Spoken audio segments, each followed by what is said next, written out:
I, Paul Simba Arati, do solemnly swear that the evidence that I shall give before this committee in respect of the matters before the committee shall be the truth, the whole truth, and nothing but the truth. So help me God.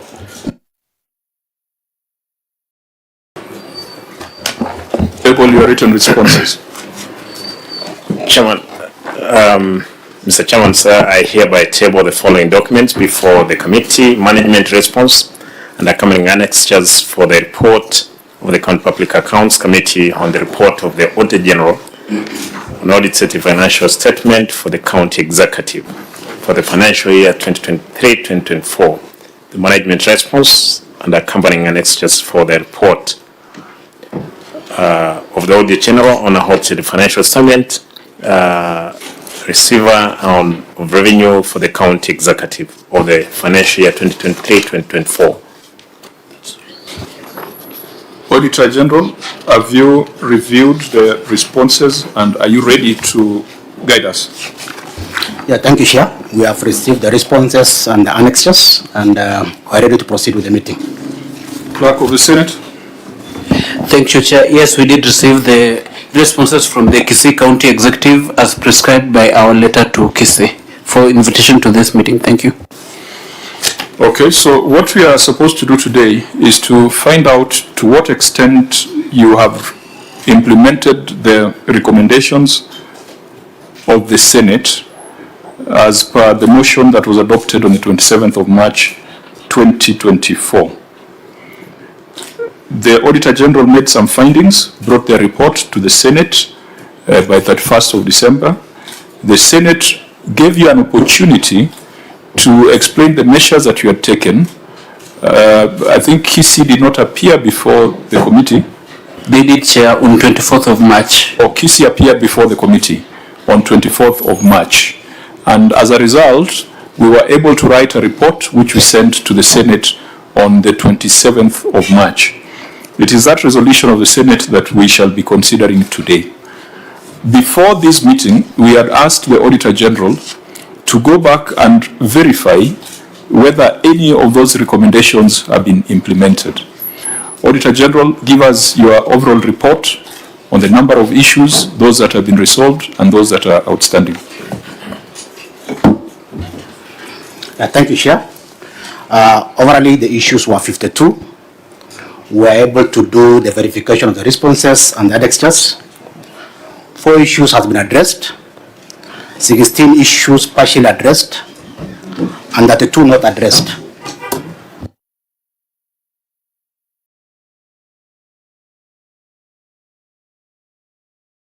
My apologies, OAG. Just restate that. Thank you, Chair. In terms of the summary of the issues, we had 52 issues. 50? 52. 52. Yeah. 4 issues addressed. 16 issues partially addressed, and 32 not addressed. So maybe to step back, because I'm looking at the minutes of our last meeting. At our last meeting, there were 64 issues. During the meeting, 8 queries were resolved. 4 were partially addressed and 52 remained unresolved. So we took recommendations to the House on 52 issues. You're saying out of those 52, only 4 have been resolved so far? Yes, Chair. Only 4 has been addressed. Could we start by identifying them and maybe we can reduce the number of issues that are before us? Let's first identify the issues that in your view have been resolved. Then we'll go back to the unresolved ones and give directions. Auditor? Thank you, Chair. The issue number 10 is about underpayment of staff. The issue has been addressed. Perhaps it would be useful just to be very brief without necessarily reading everything. Just say what your audit query was and how it has been resolved. Thank you, Chair. We were able to do the analysis of the payroll, especially for the ECD staff at that time of the audit. They were paid less than 14,000 per month. This is contrary to the amendment order, May 2022. For May, working in terms of the county that requires that the minimum should be more than 14. So, but when we see the feedback in terms of the responses, we have been given a list of the confirmed officers, especially the ECD, and a sample of the pay slips that indicate that this minimum has gone up. Initially, it was less than 14, but now you can see some of them being paid 15, 16. So that's why we are saying that the issue hasn't been addressed. Legal, we are asked that you look at that regulation. Is it still at 14 or it's at 16? Did you manage to get it?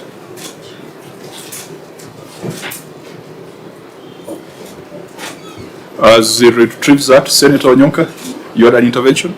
Yes, I was just going to mention, Chair, that actually you raised the issue, because I was going to ask Legal to explain to us what does the law require the executive to do in terms of the basic minimum wage that we need to pay anybody who works in the county, whether they are casual laborers or whether they are, what I am now told is something called professional, that kind of thing. Malcolm, do you have it? Yes, through the chair, there is the Regulation of Wages General Order. It states that at Regulation 3.1, no person to whom this order applies shall be employed at basic minimum wage less favorable to him than that which is applicable to him under the first or second schedule, having regard to his age and to the circumstances of his employment by reference to columns 2, 3, 4 thereof, and to the nature of his occupation as listed in column 1 thereof, to be determined by reference to the definitions contained in the third schedule. 2.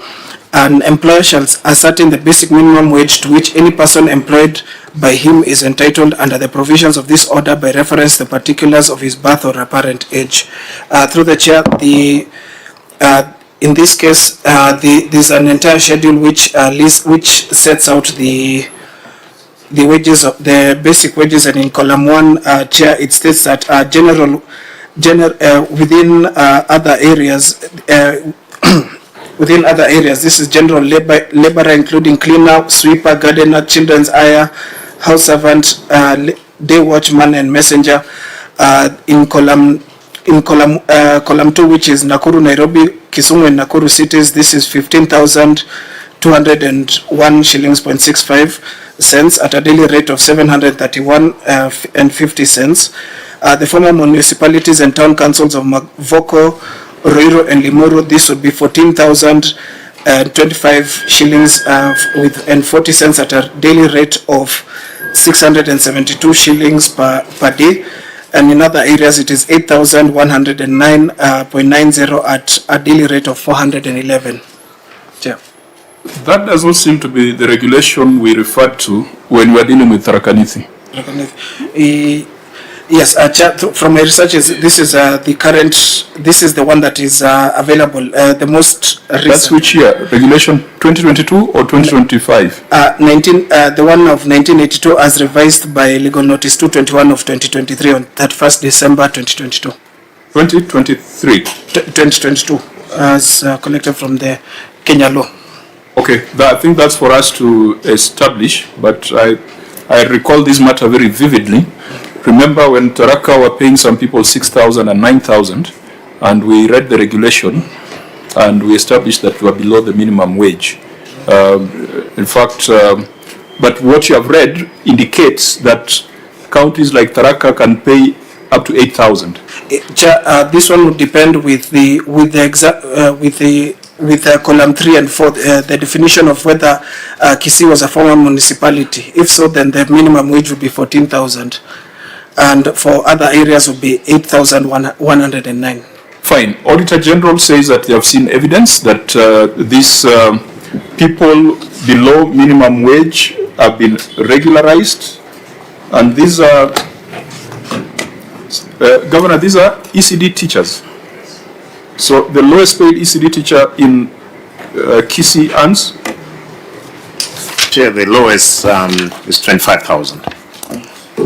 25,000. Yes. So you didn't put them at the 14,000. No, when I came in, I found that these people, they were being paid 12,000. Therefore, against what they were there for that time, it was prorated. I can see the list is 25,000. Okay. OAG, you give us the assurance that you have seen those contracts and Yes, Chair. We confirm that we have received that and we have confirmed in terms of the minimum. okay, we'll come back to a conversation on the wage bill. I think a much broader conversation, and maybe this will be part of those issues that will come up. The next issue that's resolved? Sure. The second issue which has been resolved is irregular earning of the salary, the county attorney. This one has been addressed. There were court cases going on at that time, but later on the ruling has been, that's page 11 of the brief, page 11 of 43.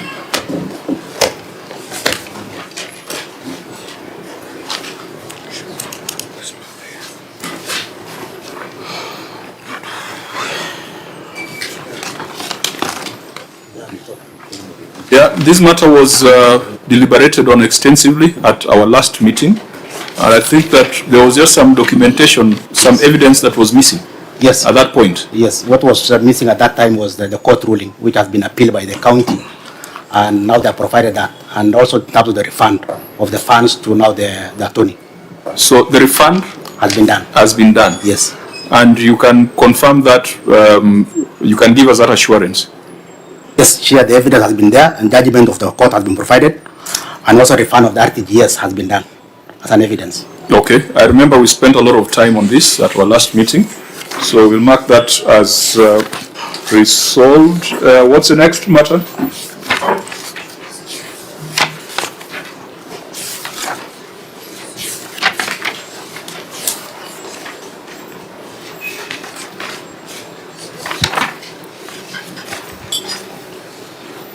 Share on page 26 of the summary. Issue number 30 is about house renovation at the lower Milimani estate. This has also been addressed. We are able to see the letter of the tenancy agreement and the completion certificates. That's issue number 30. Yes. Implementation of a project or House renovation at lower Milimani estate. why is your numbering different from mine? That's 29. House renovation at Lower Milimani Estate. Page 26 of the summary.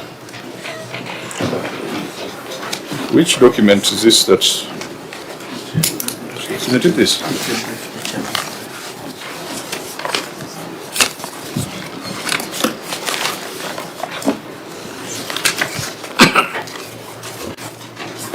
Oh, okay, so these are our recommendations. Fine, house renovation at Lower Milimani Estate. Letter of offer, completion certificates, inspection and acceptance certificates. You have reviewed those ones? Yes, yeah, that has been provided and we have reviewed. But there is an element, and this we must deal with, Governor. What was our recommendation in that column? Clerk, what was our recommendation? Because it was not just provision of documents. There was a recommendation to deal with non-provision of documents.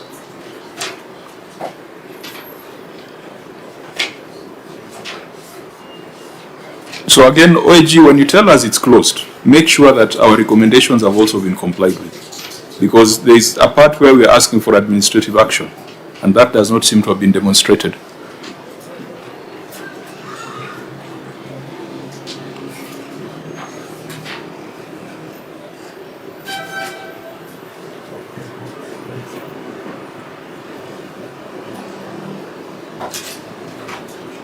Thank you, Chair. The first recommendation was that the Office of the County Governor undertakes administrative actions against the officers who fail to provide the documents to the auditors in accordance with Section 156 of the PFM Act, and they provide a status update to the committee within 60 days from adoption of the report.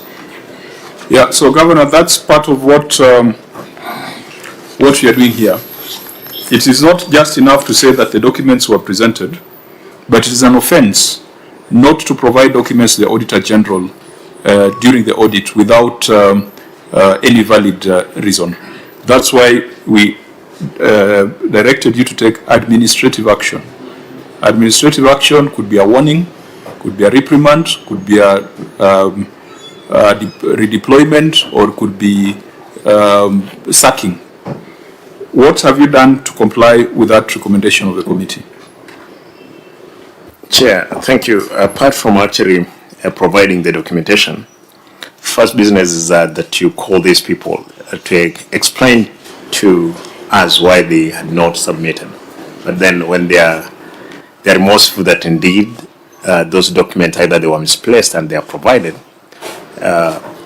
you don't take that harsh action to punish them, as it were. Otherwise, the way structure of civil service, you will dismiss every person. You will be at war with every person. No, administrative action does not mean sacking. When you came here on 24th of March 2025, those documents had still not been provided to the auditor. When the auditor was in Kisii, between September and December 2024, the documents had not been provided. So why would you be soft about that? This process has timelines, which you are the governor who brought that matter very clearly before this committee, that the timelines must be respected. You remember the conversation we had. Why should we then be laissez-faire on members of staff who are not complying with the timelines? Yeah, in addition, so that he can answer both, Senator, the indulgence, Governor Section 62 of the Public Audit Act is very clear that non-provision of documentation is violation of the law.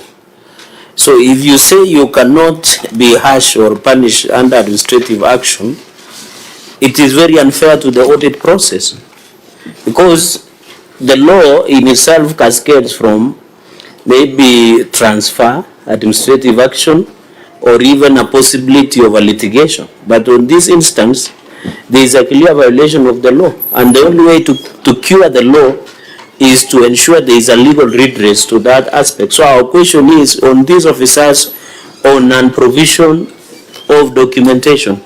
Has there been any action? Before even you fire, before you fire, there are many other mechanisms you can use before even firing. The firing should be the last stage. So why have you not complied with? Or should we punish you so that you can punish the rest? Thank you, Chair. Chair, out of the discussion we had in the last meeting, and I'm up that OAG, they're here, and I'm sure they have done the audit. Out of the reprimand that we had put before these people, they must have provided documentation, even for the going forward.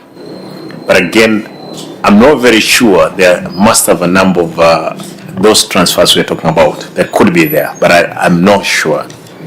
But the only thing I'm sure, after I read the riot gear, for sure, I'm sure that going forward, documentation has been provided on time to the auditors. Chair, on a point of order, what do you mean, Governor? You read a riot act to your officers or to AAG? And is your county secretary here? Why is he not here, Chair? And it is through the correspondence between you, between your office, the official is the county secretary. And I thought, Governor, in any instance as the governor of Kisii, and you know you are my good friend, that everything should be written. Because if you said you read a riot act, maybe when you are walking out, you just read a riot act and then you leave it there. We need the action. Was after county secretary, was it written down so that it is implementable, so that they can refer to a particular circular, Chair? If you can give us that comfort, then we can move to the next action. Thank you, Chair. Senator Wambua.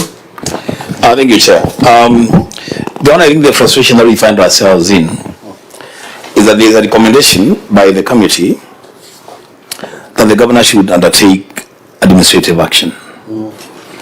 Now, the only thing that this committee is asking for is just evidence of that action. That, yes, it is okay to reprimand, but then after reprimanding, there must be some evidence to show that action was taken against the officers. Why? Because these people failed to provide documents against the law. But when they are pushed a bit, the documents somehow appear. I mean, to me, that would even look like sabotage. And if they realize that the only thing that the governor can do is just tell us, you guys, you did a bad thing, but it's okay, you have provided the documents, then it gets even worse. So what evidence is there that there was a reprimand? And if it is not there, then just say it is not there, Chair. So we don't belabor this point. Chair, apologies are parliamentary word. You can just apologize, then we move on to other issues. Because the manner in which we respond to this will guide how we deal with the other issues.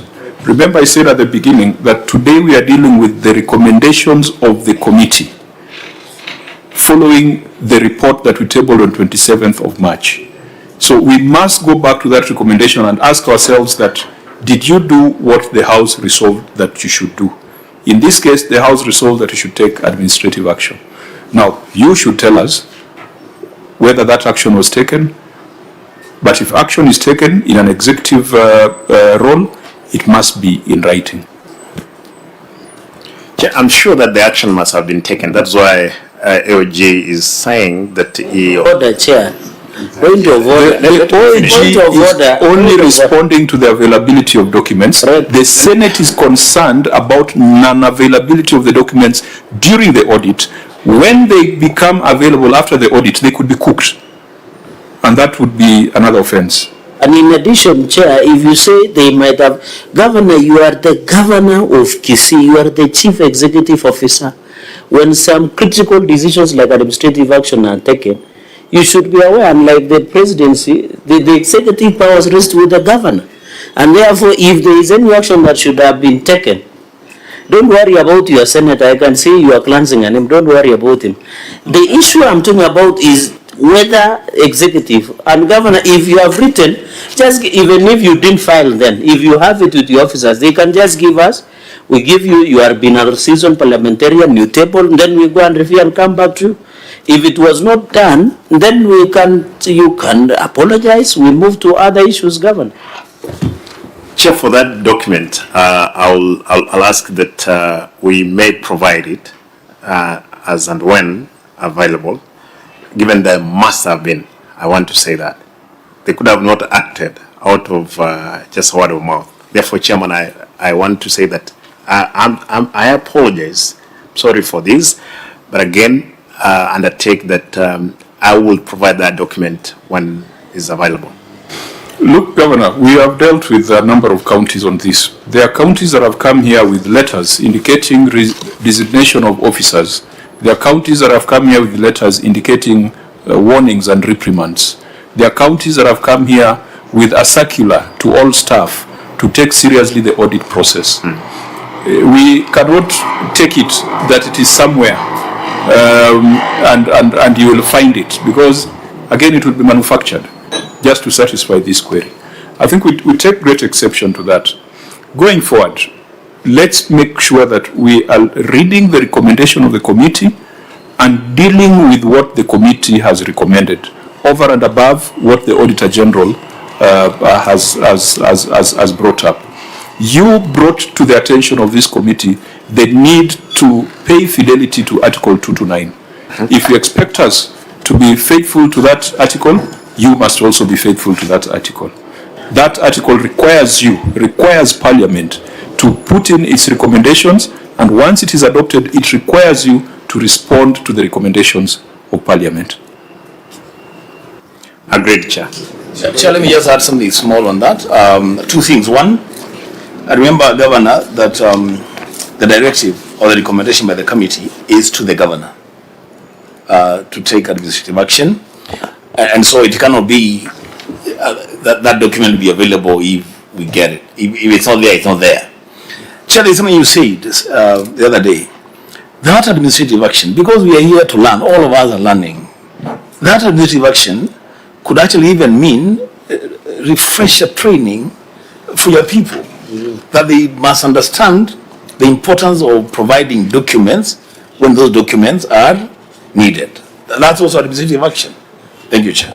Chair, maybe in addition, Governor, who signed off this? Are the people who signed off your financial statements?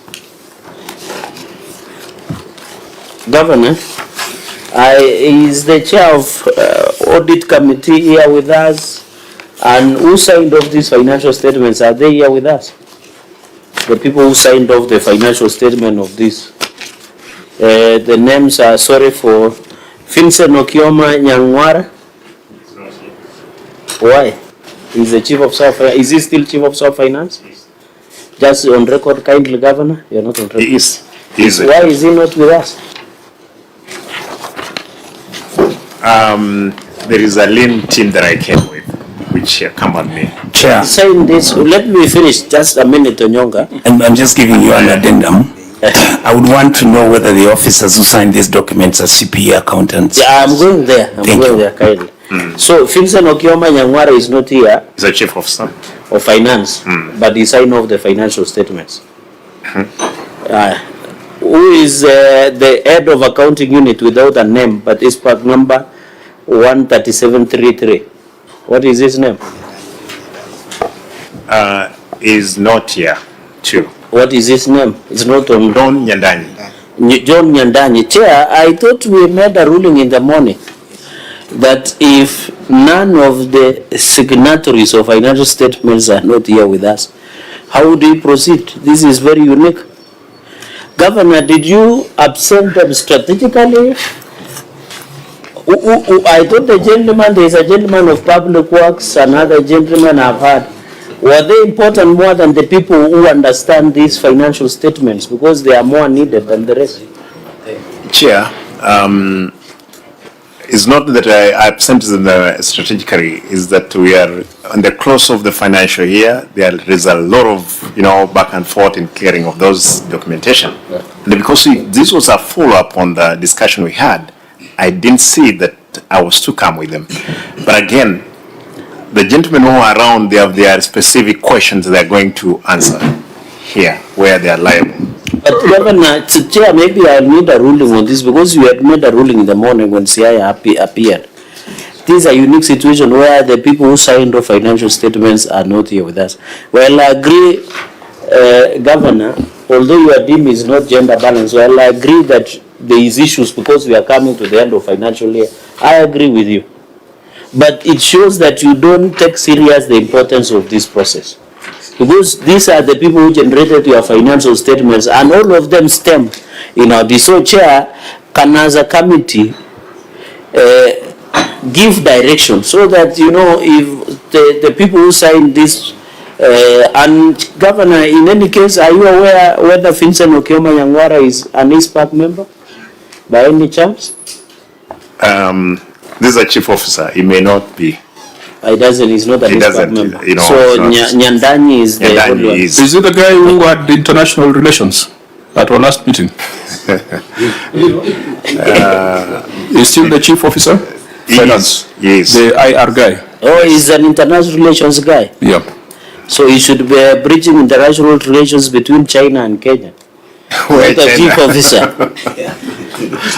Or the British chair. Well, those relations are international unless you want to read more than what is apparent. Members, let's make progress. And you ruled chair before We you said that the clerks of Parliament, in our invitation, will make it explicit that part of the delegation accompanying the CEO should be the signatories to the financial statements, the chair of the county audit committee, as well as the secretary of the audit committee. And the secretary of the audit committee is the internal auditor, beside the chair of the public accounts committee. We want to have the right people in the room so that we can have a comprehensive conversation. So members, let's take note that whereas the OAG says that the documents have been provided, the county has not demonstrated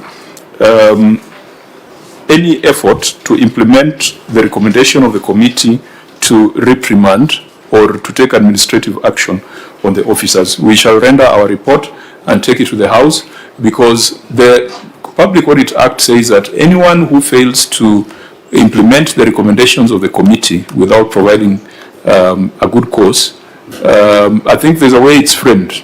Does it say commits an offense or can be found to be in contempt of Parliament, and the committee may propose certain administrative action?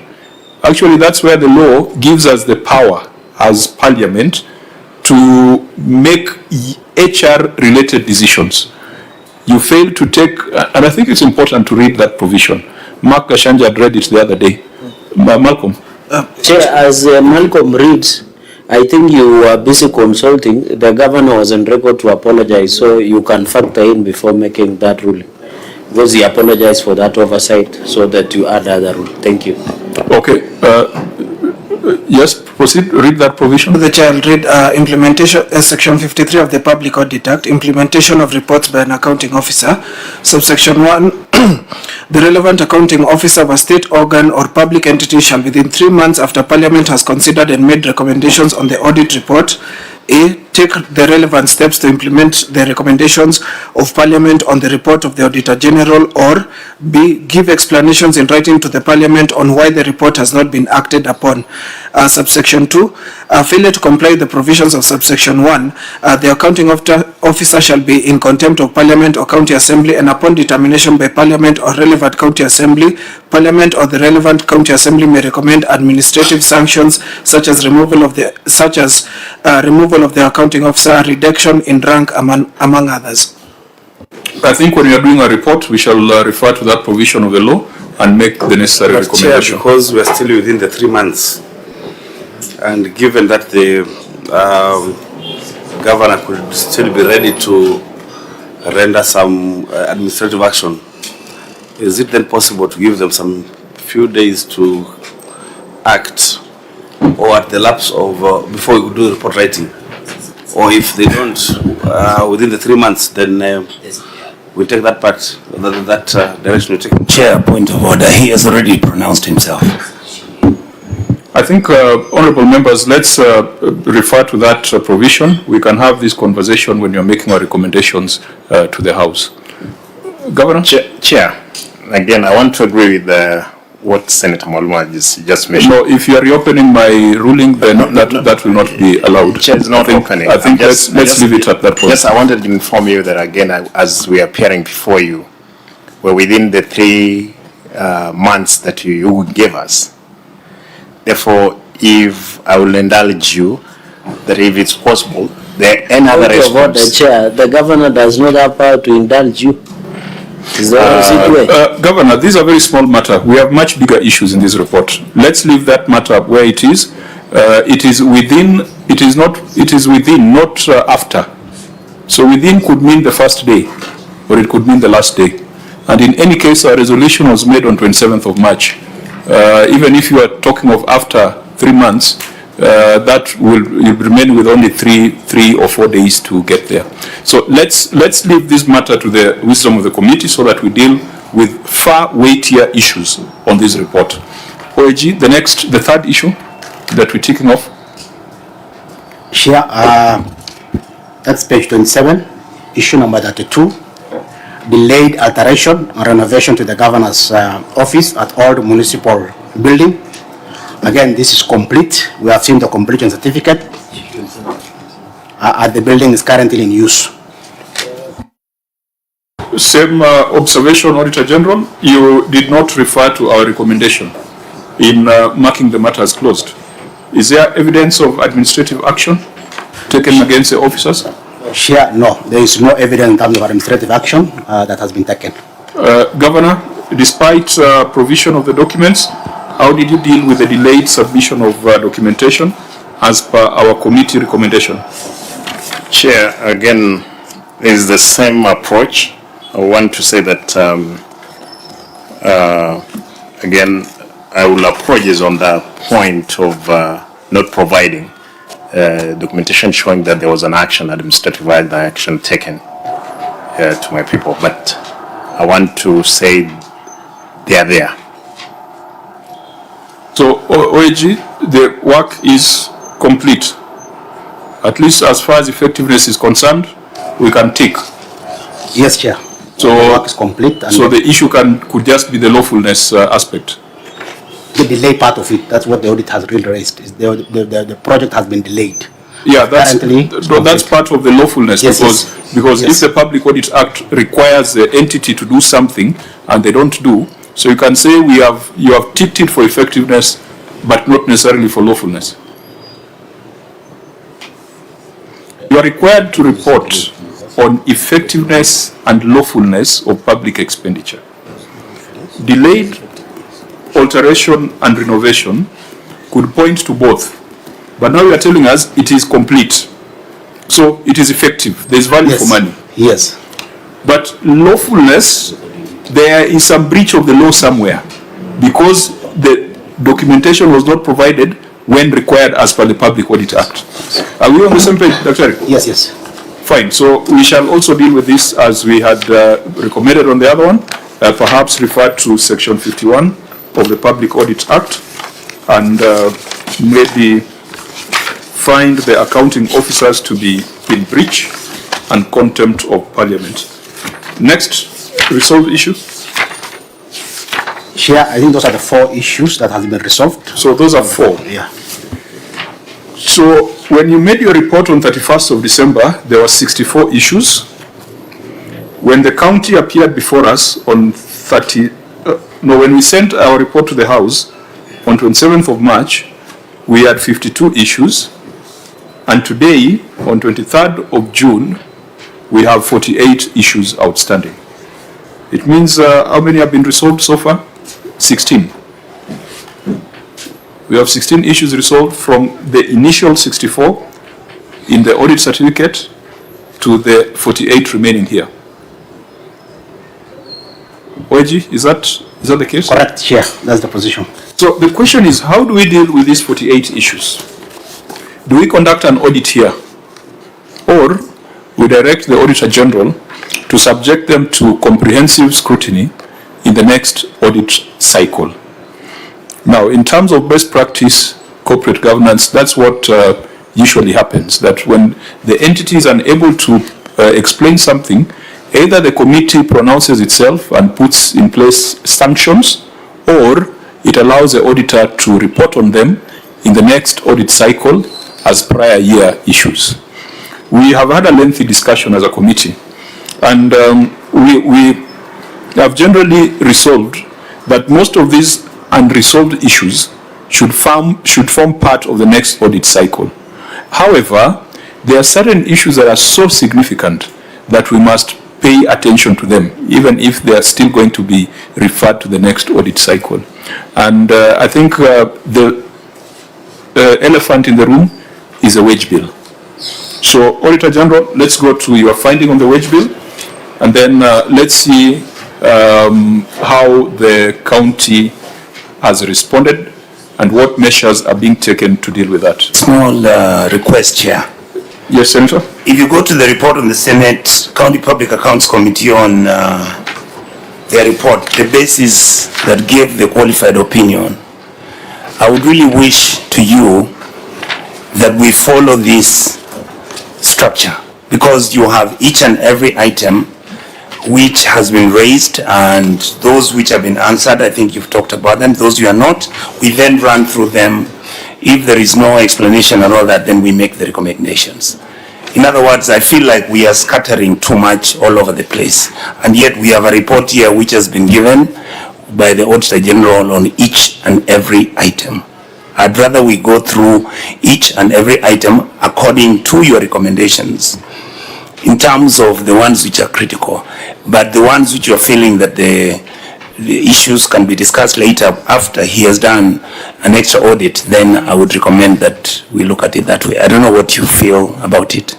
I understand where the Senator is coming from, but this particular year we did things a bit differently, because traditionally what you have suggested is what we have always done, because it's the first time we are getting the responses of the county on the issues raised by the Auditor General. Now this year, and I'd explained it earlier, that whatever we did this year does not seem to deliver value. We must change the system in the next year. This year we allowed self-reporting by the entities. We allowed them to send written responses. Then we analyzed the written responses and made recommendations. And then the House agreed with our recommendations. Today, we want to find out whether our recommendations were implemented. Already, the Auditor General has done an assessment.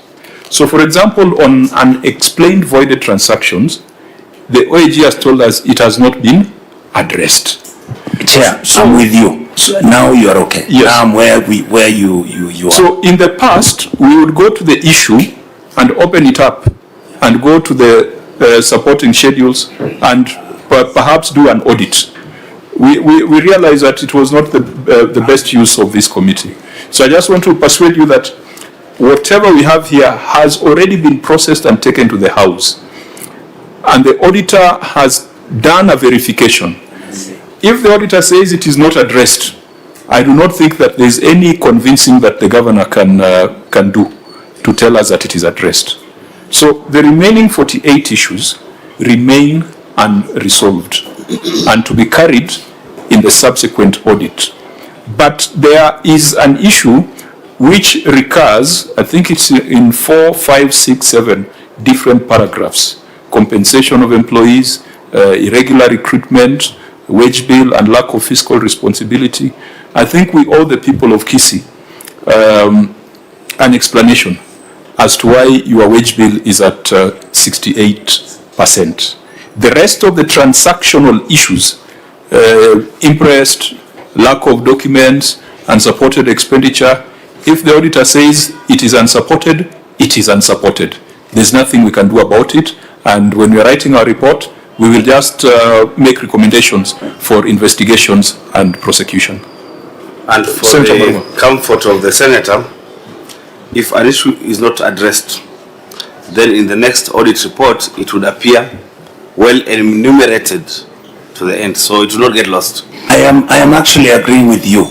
In other words, I had not got when we had the pre-meeting, chairman said that whatever that has already been concluded, we leave it alone. So my suggestion is proceed, sir. Correct. I am comfortable. And just to buttress this, I know we have been in this committee. In the past, the auditor used to have just one paragraph saying prior year issues. We have agreed with the auditor that all these 48 must appear in the next audit report. In fact, we'll have a very long audit report because it will have prior year issues outstanding plus the issues that are recurring in the subsequent year. Members, are we on the same page? Governor, are we aligned, or you want us to go the route of counting cents and coins? I think we're in agreement, Chairman. Fine. So why don't we look at the issue of wage bill, that finding, because it's going to bring together a number of other related issues. Auditor General, what was your observation on wage bill? Yeah, thank you, Chair. This is paragraph 2 of non-compliance with the fiscal responsibility principles. 2.1 was development expenditure, but 2.2 is wage bill. The statement of the receipt and the payments reflect a compensation of the employees amounting to Kenya shilling 5,647,519,403, representing 68% of the county executive total revenue for the year of Kenya shilling 8,284,558,775. This was contrary to Regulation 25(1) and A of the Public Finance Management County Government Regulation 2015, which provide that the county government expenditures on the wage bill and the benefits shall not exceed that 5% of the county government's total revenue.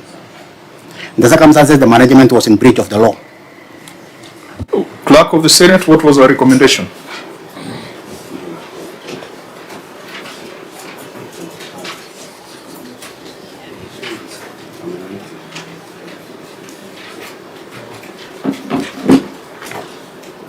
Thank you, Chair. The first recommendation was that the management should strictly adhere to the provisions of paragraph 25, 1B of the PFM County Government Regulations 2015, which stipulates that the county wage bill shall not exceed 35% of the county's total revenue. And recommendation number 2 was that the county executive puts in place measures to enhance its own source revenue collection to address the high wage bill gap. Thank you, Chair. Governor, what action have you taken? Chair, as I will read the action that you have taken, but bearing in mind, Mr. Chairman, that this is a problem, it's a perennial problem that we have found in office, and we are trying gradually to see how we sort it out. Earlier, we were discussing about what we have addressed on issues of wage bill on ECD teachers. You realize that we are talking of minimum wage, where we are earning 12,000. Therefore, now the wage bill has to go up. Governor, it's a good explanation, but let's start by looking at your response on record, and then after that you can make the explanation. Chair, what we have done is the county government. It's on page what of your response? Page 8 of 46.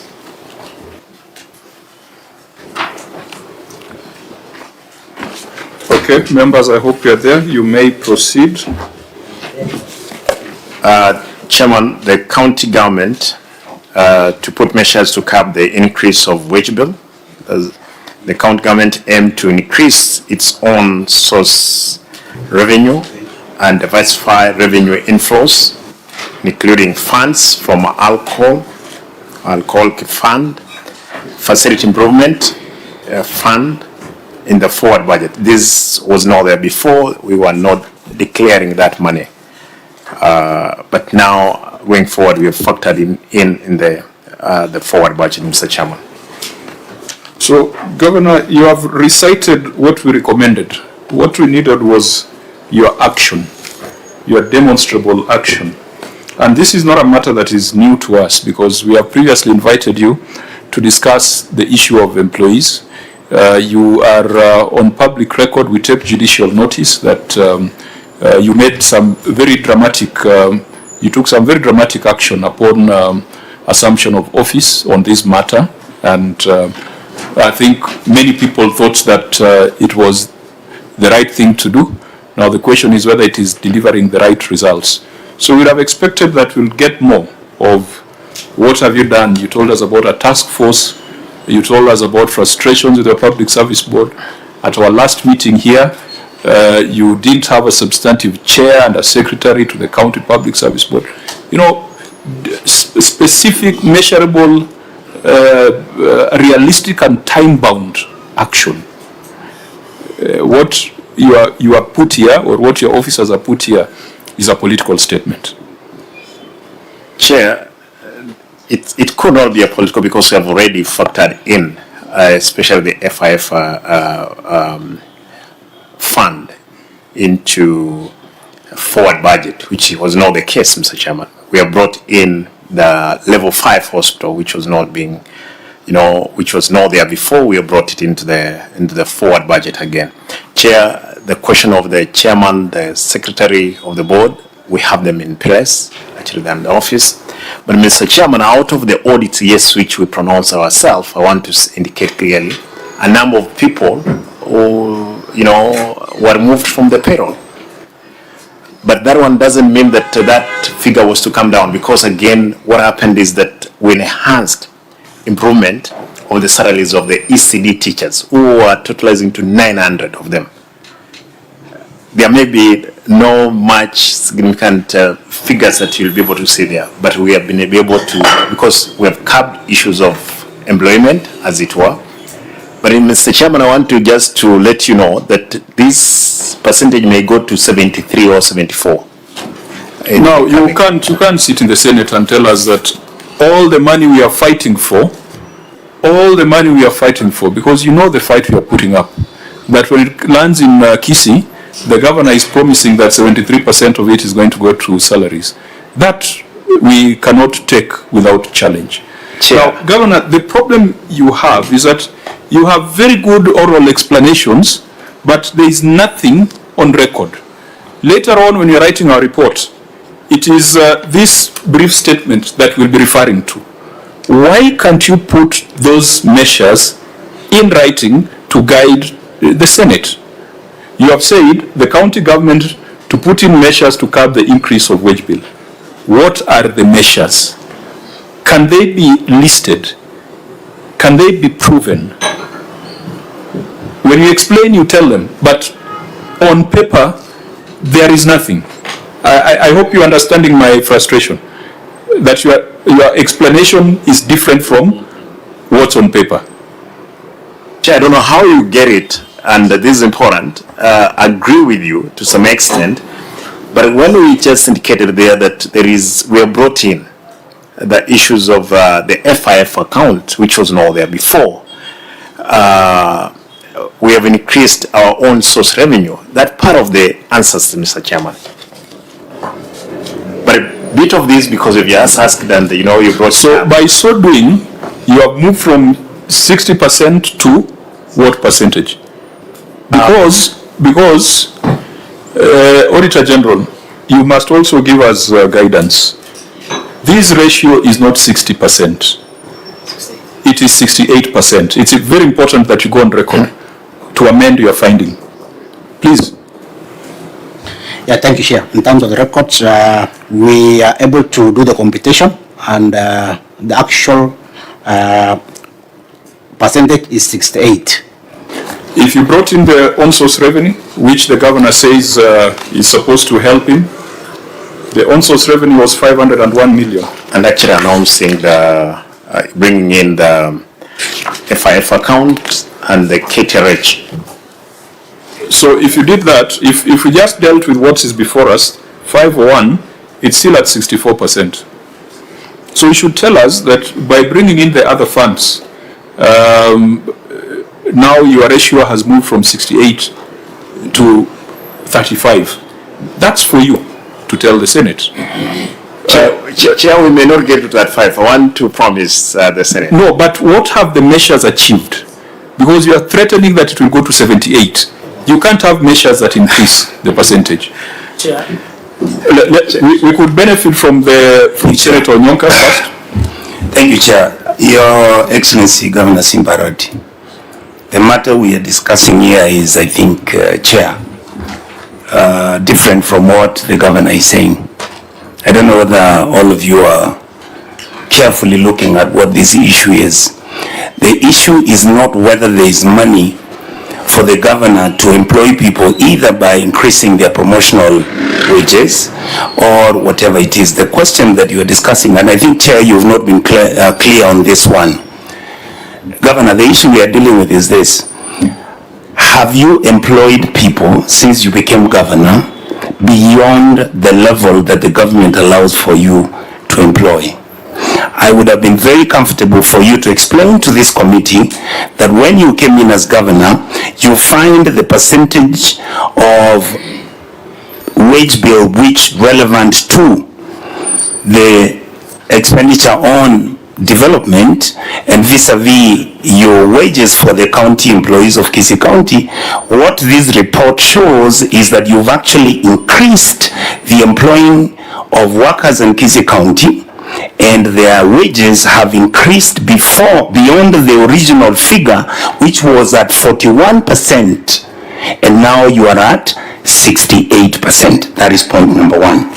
You've rationalized by saying, according to you, you have the money to pay for the salaries. That's not what we are asking. Where is your money for development? The FIF account and all the money that you are bringing in here, this is supposed to be development money. It's only that because if you assume that you're going to employ nurses, then the FIF allows you to use these resources to actually employ nurses. The people that you have compensated on the salaries are the ECD teachers. So what this committee, I believe, is trying to ask you to do is this. Have you increased the number of people that you've employed since 2 years ago? That's number one. Number two, if you continue with the other same issue, it is also related. Then the auditors came up and said you have been underpaying staff, which you have sorted out, and I'm very, very happy. I actually want to thank you. But then as you continue, you then reach a stage where, Chair, on page 11 of 43, you are irregularly employing people within the county government, and this could have been either your public service board or your officers. The question then anybody would ask is this: is this the case? And how many people have you employed? And when did you employ them? And what are they earning? That is what I would want you to explain to this committee. Thank you, Chair. Okay, take note of the questions. Chair. Senator Chirarge, then Senator Wambua. Governor, note that what you are querying here is an affront to the law. The law says you should not go beyond 35%, but you are in 68%. So our concern is the cure of the law is the legal redress. What have you taken steps that will not violate this law? Number two, Governor, Nairobi, which receives the most share, and I'm happy you have been a member of parliament of Dagoretti North, and of course you are familiar with Nairobi. Their wage bill is at 56%. What justification would you give that Kisii, which receives more lower revenue, is being turned to Employment Bureau through 68%? Number three, Governor, the last time you appeared, you said the secretary to the County Public Service Board of Kisii and chairman of Kisii County Public Service Board were not in office. Who participated in putting in place this number of workers? And finally, Governor, we saw you dramatically parading what you term them as ghost workers, and you went ahead and showed that they were drivers, but they were no vehicles. What became of that process? Do you have a report that was done by your executive or an audit to show whether there was an affront? Because then it was 41%, but now we are discussing at 68%. So was there any report that human resource audit was either done by your office or the county public service? What became of it? Let me just a simple, what became of it after in Kisii Stadium you put everybody, you were telling the country there is a car but it has 4 or 3 drivers? What became of it? And finally, since you became the governor, and I was among the people who used to take lunch at Bunge restaurant, and we used to pray for you daily, how many people have you employed as a governor, Simba Arati? Leave alone, I have heard you when you're answering, you're saying it was there. Leave alone the issue of the former governor Ngwai. How many people have you hired outside your personal staff? I know the law allows you to get a PA, to get advisors, to get CEC, because those ones don't have, they expire with the governor. So how many? And in this, so that I don't need to come back, the fifth question, in this through the chair, how many are casuals and how many are being transited to PNP? Marking you governor, you know there is a sticky issue of universal health coverage. So I want to thank you for being honest, because if you observed the UHC workers, then you will reach 78%, as you have said. So thank you for being honest with that. But how many are casuals and how many are being transited to PNP, and whether all of them are paid either through payment voucher or IPPD? I submit here and I thank you. Thank you. You have asked all the questions, but Senator Wambua still has one. I don't know what to ask now, Chair, but I think the question, no, it's okay, no problem. So, there are two issues here. Let me first go on,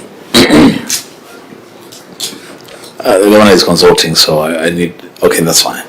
So let me go on record from you, Governor, that it's actually true that when you came in, you found 41%, and then you pushed it to 68%.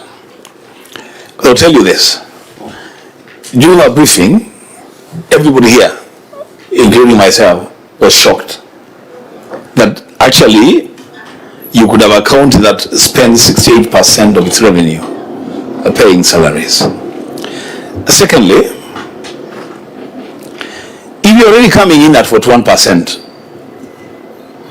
frankly speaking, you have to be within the law. That just tells you one thing: you cannot even employ one person. You should be looking for ways of either increasing your revenue base or reducing the number of staff. So what have you done? If you found at 41, what did you do to comply with that 5%? And lastly, I see one of the actions that you are making reference to is you are bringing in the FIF and their alcoholic fund my question would be, how much money are you going to be getting from KTRH? And what will be the impact of that revenue to your base? And how will that help you reducing the wage bill towards 35%? I thank you, Chair. Finally, the Vice Chair. Yeah, it's just the same question that is being canvassed, because then the governor has indicated that the county government to put in place measures to curb the increase in wage bill, and you have enumerated them here. Now, how do you want us to treat this paragraph? Because in your own statement, you are saying the wage bill is likely to go up to 43%. Do we expurge this paragraph? 43 or 78? He's saying 73. I had 73. 73. 78. 78. Yeah. So do you want us to expurge this, that these measures, after all, are not fashioned to reduce the wage bill? And number two, when it goes to 78 really, and you have 11% maybe given by CARA to the county assembly, what do you remain with for development? And out of these measures, Chair, why aren't we seeing something to do with staff rationalization? Or does it mean the staff that were inherited from the former local authorities are not part of this problem? Senator Gatai. Thank you, Chair. My good friend Governor Arati started on a very high note. I remember Governor Arati was weeding out ghost workers in Kisii County. It was all over the news. I don't know. We expected the wage bill to be connected to be within the standards. So I don't know what happened that that exercise you really undertook never materialized, because you were doing very well those times when you were all over trying to parading cars and trying to head counties drivers and so forth. So was that an exercise in futility, or was it something that was supposed to be reasonable? Okay, Governor, you may respond, also taking into account that on 22nd of May 2023 at the KICC Simba Hill Hall, we had a detailed conversation on this particular matter, where you told us about the task forces and the measures that you are taking. And I would have really expected that the conversation we had in 2023 would form part of the update you are giving us on measures taken. But many questions have been asked by members. Please proceed, starting with Senator Nyonka.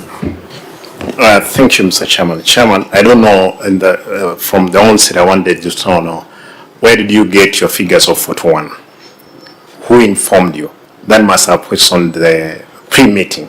I want to say I got the wage bill at 68. I've not moved from 68. Nothing far from the truth. Chairman, the only people that I've employed, the people I've employed directly, and it's not even employment, it's replacement, is 48 people.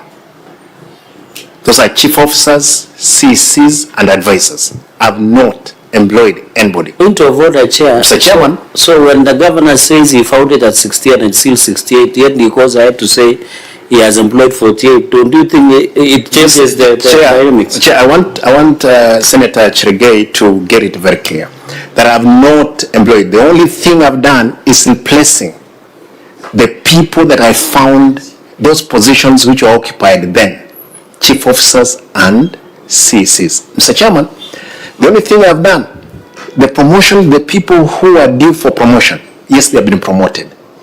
Mr. Chairman, the people who are being paid 12,000, they are the only people who have been put into permanent and pensionable, and they are earning the 25 shillings, 25,000. Chair, the story of 41, somebody must be doing his own politics, wherever from which I think for 41, let us go by the numbers. We'll be able to go to the financial statements. We will see what the numbers reflect. But what the numbers reflect here is that last year you were at 62%, and then this year you are at 68%. Those are the numbers in your financial statement. So the figures don't lie. Again, I want to say clearly, I've not employed. I've only done replacement, and that's all. Chair, the only anticipation that I want to make here is that I'm going to employ, yes. Hospitals, they don't have nurses. They don't have clinicians. They don't have doctors. The only, what I've factored in the budget, I'm going to employ close to 300 nurses. We lack around 700. I'll do a half. ECD teachers, Mr. Chairman, as I'm just saying, parents, they have employed on their own to bridge the gap. Therefore, I'm going again to employ around 200 teachers. That's the only people that I may bring into the service. As at the moment, Mr. Chairman, I've not employed even one person. Other than my staff, again, the former governor had that staff, Mr. Chairman, the CCs, chief officers, advisors, those are the people who are in the office. And I wanted to make it very clear on that point. Could you, Senator Wambua, then allow me, because Chair, I will be asking for permission to exit, but before I do that, so what I'm hearing from a governor is that in this coming financial year, he will be recruiting around 500 people. If you're already at 68, then only then the county government knows where that will leave the wage bill. Unless then they will be employing and at the same time sacking. I don't know. The governor, this is a serious issue. I don't know what. I was actually, before you came in, and that's the point that I'll make, and then I will exit. I was wondering, how do county governments then deal with these things? You have this number of people who are already above the threshold, but you have to build new hospitals, which will need doctors. You have to build new ECD centers, which will need teachers. You will establish new water projects, you will need people to man. So what are you doing? It's your challenge. You are the governor, you are the CEO. That 500, where will it leave you? Senator Chiraki. In addition, Governor, you know it's a learning curve, and you know you are a man I have tremendous respect for, and you are my good friend. Governor, looking at your, and I really wondered who is the receiver of revenue, because Chair, ask Governor Wambua, of course, Senator Wambua not to leave just to for the response that I will give. Which version are you going with, Governor or Senator? or Senator. Okay, Let me quickly proceed quickly so that the governor may respond. You know, Governor, they say numbers don't lie, other things can lie. You said in your answer that your own source of revenue had improved. According to your receiver of revenue in your own chair, in the financial year 2023-2024, you collected 415 million. In this year under consideration, you collected 502.4 million. That's an increment of 85 million. If you go to your financial statement, which Vincent Nyangwara and Nyandiani signed, is compensation of employees. In 2022-2023, it was 5.0 billion. In 2023-2024, there was an increment of 600 million. Governor, that's not a small number. It means the number of people that gather for this compensation was about 600 million. So even if there is an increment of 6%, this is too huge number, Chair. So the justification is, when you want to go with the aspect of improving on source revenue, you only increase 85 million. Vis-a-vis 600 million, which he was trying to bridge the gap by saying I have improved on my own source revenue, to gap for 600 million, which was for compensation of employees within the year under. So, Governor, what is the silver bullet? That is what you are just looking for. Because he own source revenue, and maybe Salat, what is the revenue potential through the chair under CRA of Kisii County? Thank you, Chair. Through the chair, according to CRA, the revenue potential for Kisii County is estimated as 1.5 billion. So they are collecting a third of their revenue potential. We'll come to that, because I have some observations on that on the ROR. But Senator... Very, very brief. The point I wanted to make is that I am actually in the dark. I wish I had a way of knowing. Chair, I would wish Governor Ivy Khan to come out and explain. He conducted 2 audits. One was done by some team from the Public Service Commission or something. The second audit was done by, I think, a team that he appointed or something. As I sit here as a senator of Kisii County, I actually do not know even the total number of employees that the county government has employed up to now. So even when governor is telling me that according to him, he only employed 47 individuals, I would want to make a recommendation, Chair, through your committee, that that report is tabled so that then once governor explains that he has not employed and the numbers are known, then we shelve that matter. Otherwise, without that audit, the matter stayed standing over generally. Okay, Governor? Chair, let me answer Senator Wambua. The dilemma we are in is the dilemma that we are staring at, all of us. I found an office at 67 or 68, as it were. Another story far from, it's not far from the truth, is that we found ourselves there. Development, it was below 18, Mr. Chairman. That's how things are. Even as we are working hard to do development, we could not.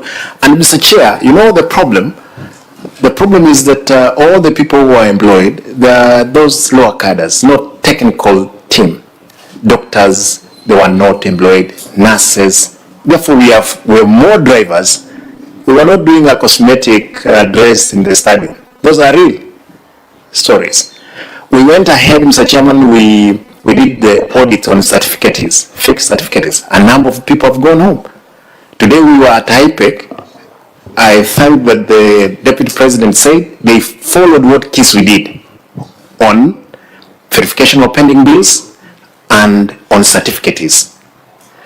Chairman, is a tall order, but we are there. We are trying to limit ourselves to the resources that we have.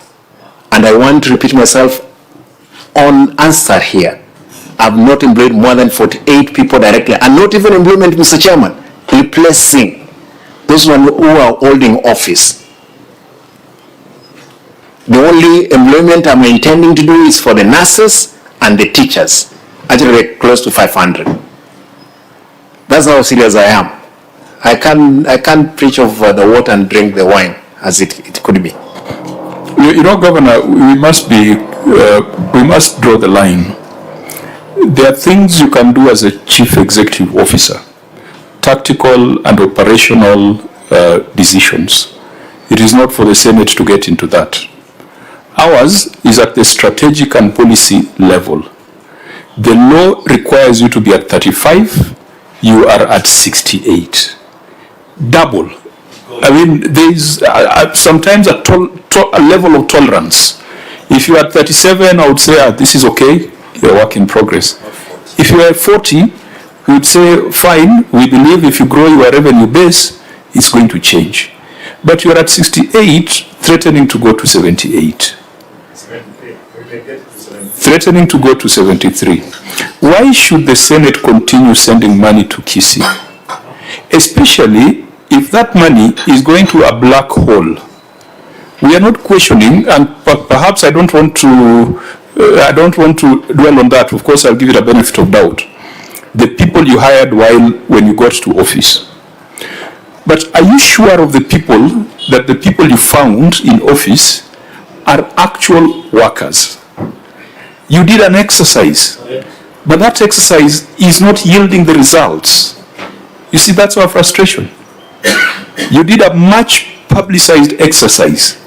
Has that exercise resulted in any reduction by a percentage or two of your wage bill? Chair, I want to believe with the record we have, there could have been a reduction. But that reduction again, you know, we are talking of underpaying and we must be able to get to the minimum wage bill threshold. Governor, is your county secretary in the room? No, he's not. County secretary? He's not in. CEC, finance? Yes. CEC, finance. I mean, Chair. The measures that the governor took under his political and strategic direction, what has been the impact on the balance sheet? Talk to us numbers. We let the governor talk policy and politics. He's giving us a lot of politics. Give us numbers. What has been the impact of the governor's policies and politics on the bottom line? Chair, I will not be able to give you straight that answer. Can't you reflect on your role as EC Finance as the person who verifies and assures that these financial statements are well rendered? Chair, I do, and I did that, and of course the same has been done, that we had an increment of 600 as per our financial statement. So the political and policy measures of the governor have resulted to an increase of 600 million rather than a reduction? Yes, Chair, as per our financial statement which we conducted. In other words, the political and policy interventions of the governor have been bure kabisa. No, Chair. But so demonstrate to us, as a person who is responsible for these numbers, a relationship between those policy and political initiatives and the financials. There has to be a relationship, either proportional or inverse. Chairman, let me say this, that for these figures, we can ask time to provide all those figures that you're asking for. But more remedies we are putting in places to control the resources as they were, increase our own source revenue. Amapi is talking about 1.5. Chair, on a point of order, to be fair, governor numbers don't lie. You only raise 85 million in your receiver of revenue, and you are increasing 600. And in fact, Chair, I have gone through the report that of the OAG. The total number of staff in Kisii is 5,570 employees. So what is the staff establishment based on that also in Kisii County? Vis-a-vis your own, even is the receiver through the chair is RORE a receiver of revenue, because you have only increased 85 million. You want to hire 500. It is good to give, and I hope you'll give a number of young people those jobs, the nurses and EC teachers, which is good. But our argument is that this increment of 600 million, there is no principality and justification to say, and you can see your CEC of finance, who should be assisting, is eating mdomo yake. Anakula mdomo hapa. And you are comfortable sitting with him. In fact, you should sit far from that gentleman. He will lead you to a lot of problems. So this staff establishment of 5570, what is the staff? And that is why, Chair, at the beginning, I asked, now that the Vice Chair is chairing, I asked, where is the county secretary?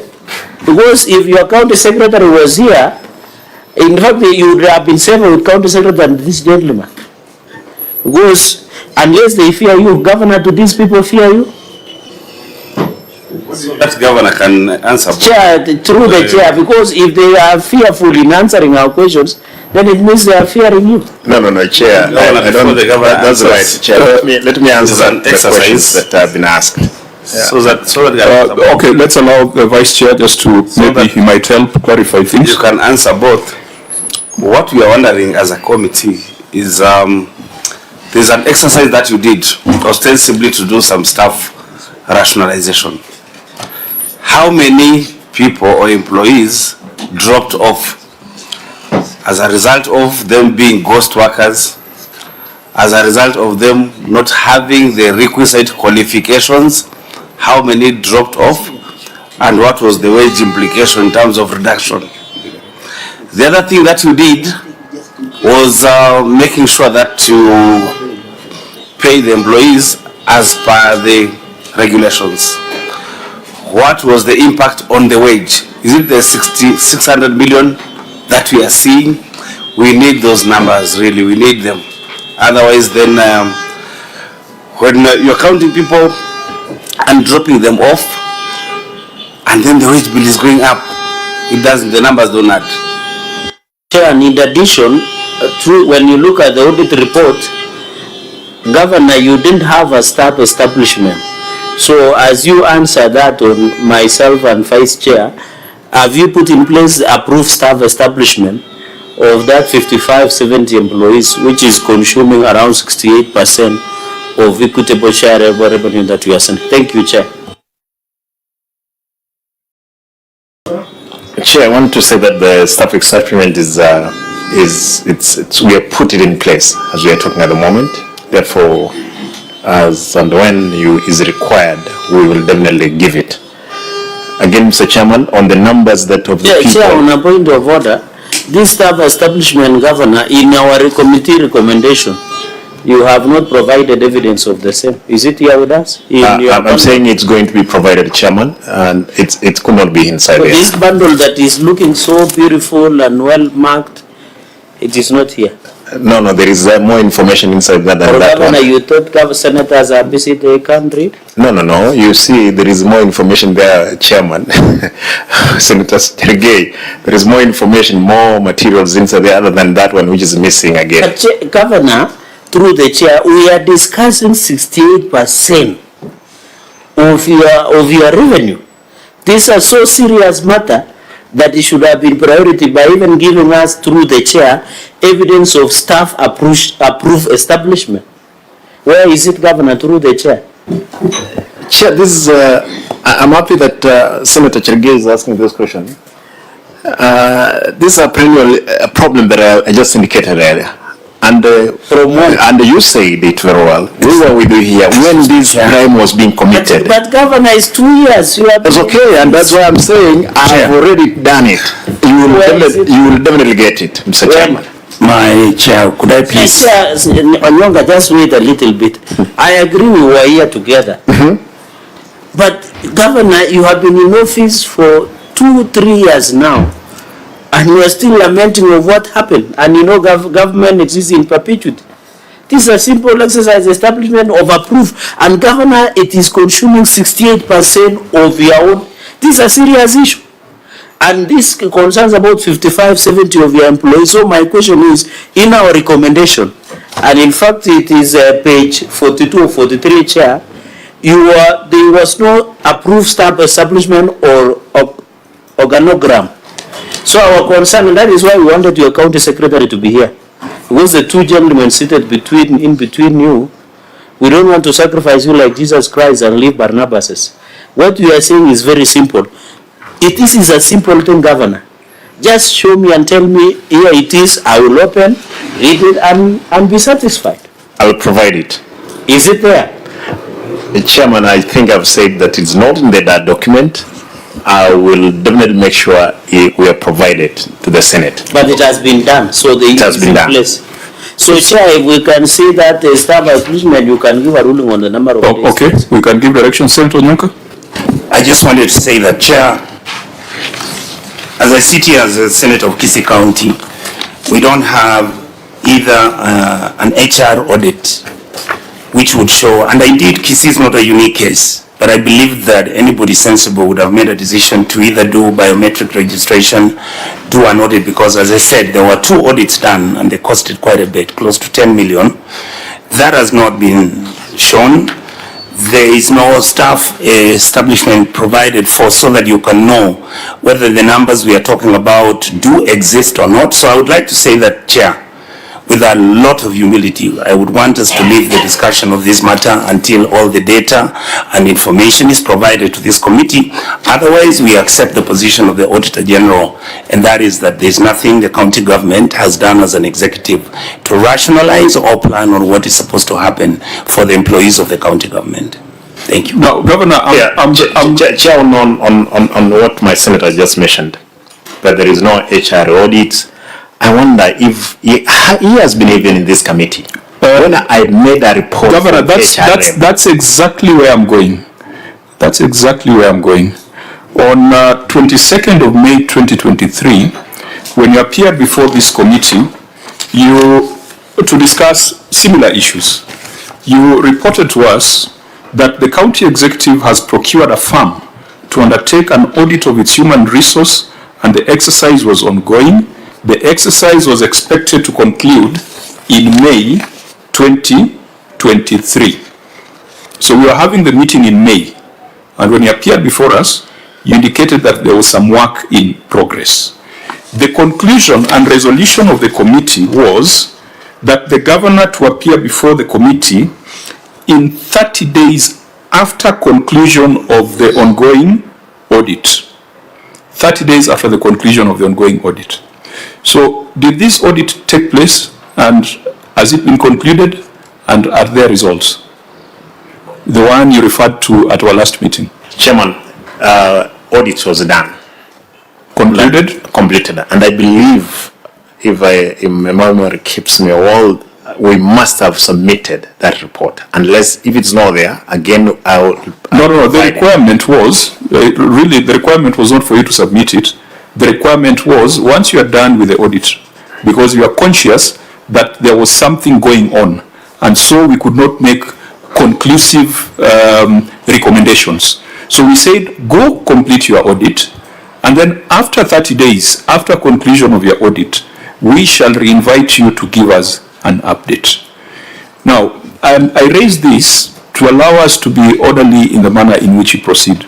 If you can confirm that the audit was done, the audit was concluded, then what we need to do is to schedule a meeting to discuss the findings and recommendations from the audit. Is that fair? That's okay, Chair.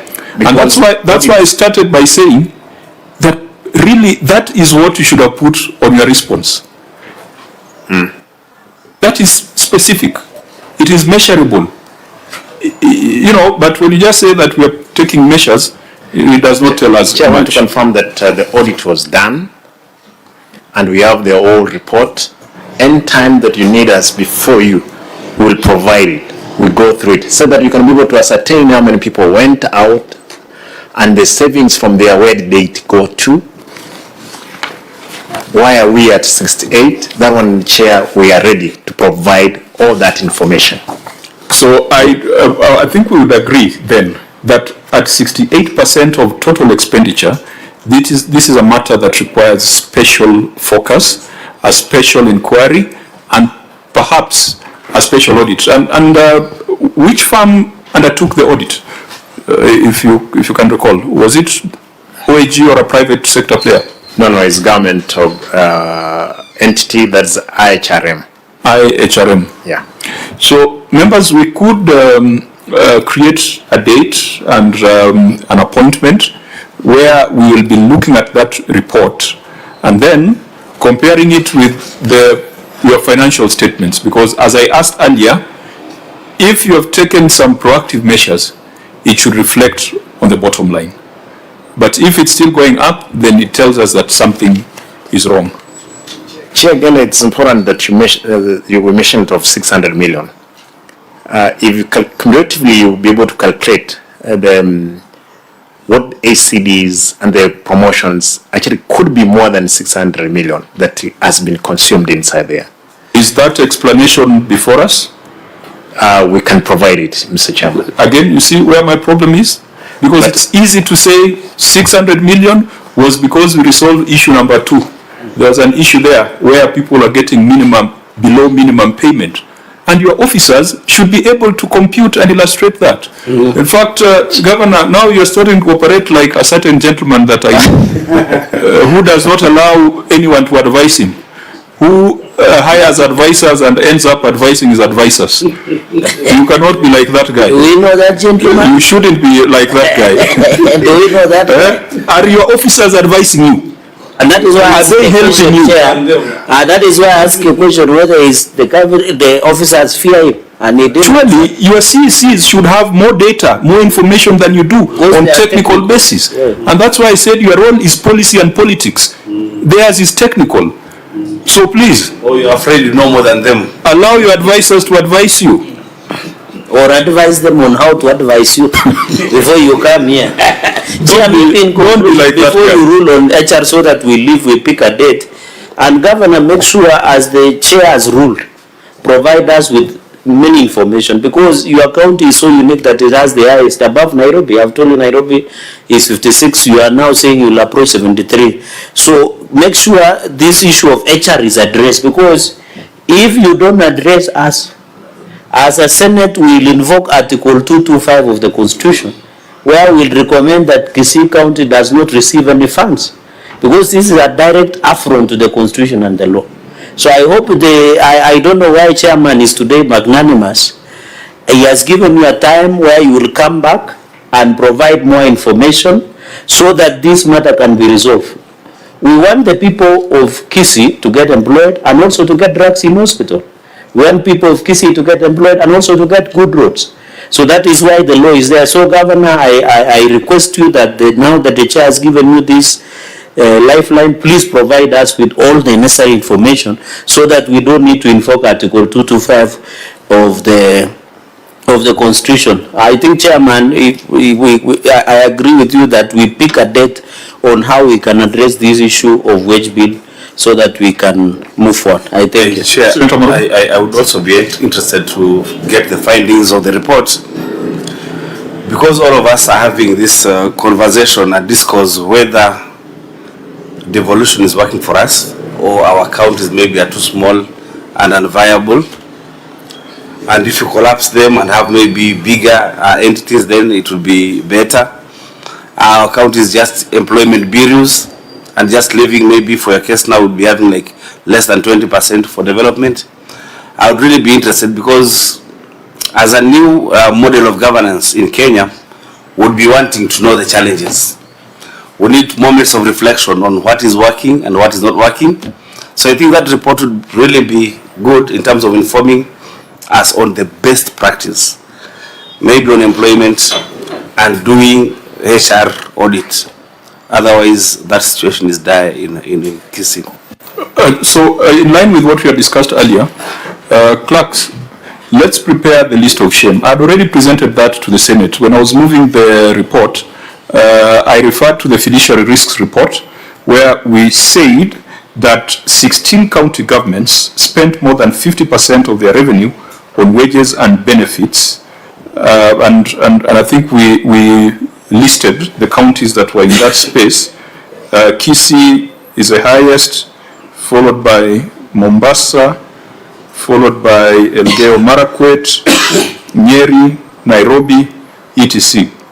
We must take a report to the House on how to deal with these counties that are at 50%. The law requires 35%. In fact, now we probably should take a baseline and maybe say 40%. The report of PBO focused on those at 50%.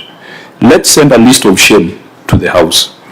Let's move the House to consider Article 225 that Senator Cherargei has talked about.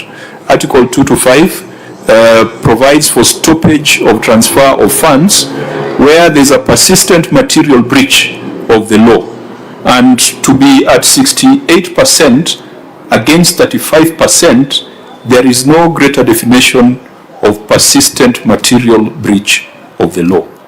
But before we take the motion to the House, we allow the counties to come and present the measures that they are taking, so that by the time we reach the conclusion that the CS Treasury should invoke Article 225, at least you have had an opportunity to be heard. I think, honorable members, that's a good approach. Yes. Governor? Chair, I think that's a good approach, but I want to categorically put it here. The county of Kisii has not employed. The only placement I've done is the 48. It should go to record, Mr. Chairman. We shall test it when you bring the detailed documents before us. And Chair, we will definitely, with the help of the Senate, and I want to thank you guys, you are doing very good work in terms of fighting for resources coming to the counties. It's unfortunate that all this money goes into wage bill. Therefore, it's something that we need really to crack, not as counties, as a nation, as it were. Kisii has not become, what do you call it, employment bureau, and it won't. And that's why to date I could have done even 100 But I refuse, Mr. Chairman, other than those replacements that I was making. Thank you. Excuse me, Chair. Yes, Senator. Just a second. I completely hear what Governor is saying, but Governor, you know we are all human beings. Bring us the report. Once we have it, you can say what you say. But without that report, I don't listen to what you're saying. Chairman. Thank you. Chairman, I want to say any politics, local politics, because everything we're hearing here is hearsays, as they were. Therefore, if again anybody has any facts against what we are saying, Mr. Chairman, also should be able to table from any quarter. No, Governor, we have given you the opportunity to present the facts. Yes. You have done an audit. So let's leave it at that point until we see the facts coming out of the audit report. I think we'll leave it at that. This committee does not process any other matter, the politics on the ground. Here we deal with the numbers. Now, Auditor, I am extremely concerned because I'm trying to see how much is going to development in this county. And the numbers are not adding up. Because if 68% is going to salaries, Senator Mwaruma had already mentioned that about 11% goes to the county assembly. So that's 79%. So I'm trying to establish what is it that remains for development. And yet, when I look at transfers to other government entities, which includes the county assembly, I'm only seeing 40 million having been transferred. Auditor, having looked at these financial statements, and CEC, you will need to now tell us, at least this one you cannot toast to the governor. Did we report properly on transfer to other government entities? Because it can't be that only 40 million went to the county assembly.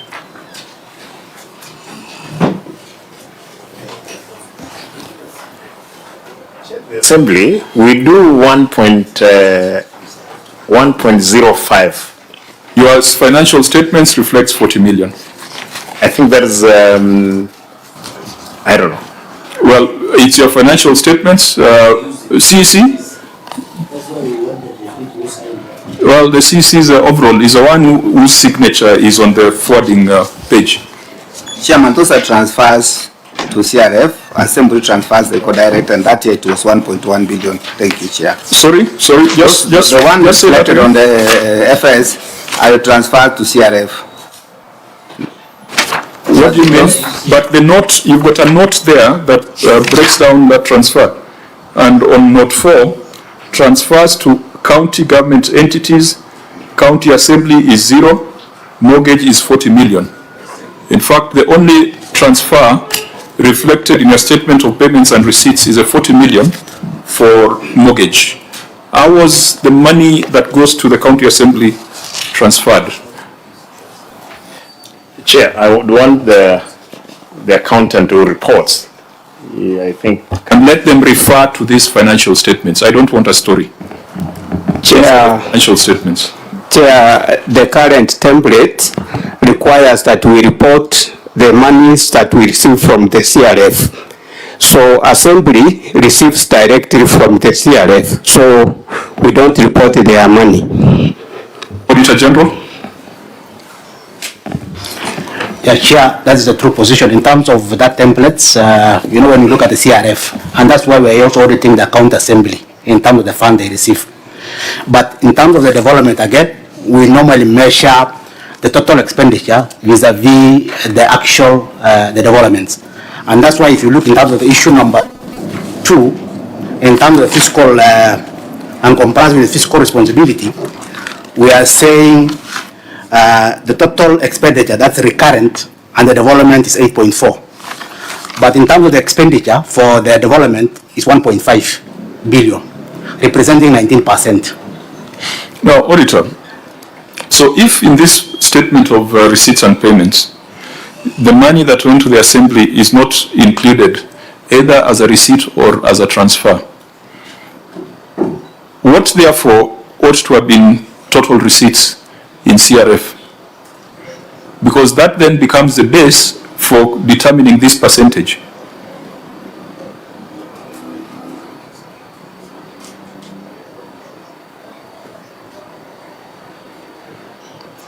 If the assembly received, you said 1.4? No, assembly, the transfer to the assembly. The explanation we are getting is that there is no transfer to the assembly here because it was transferred directly from CRF. Is that the position? So what were the total receipts and therefore transfers in CRF? Because 8.2 billion has been transferred here from CRF. You're saying 1.4 has been transferred from CRF to the assembly. Are we on the same page, Governor? That officer, what's the role of that officer? The one who has answered this question?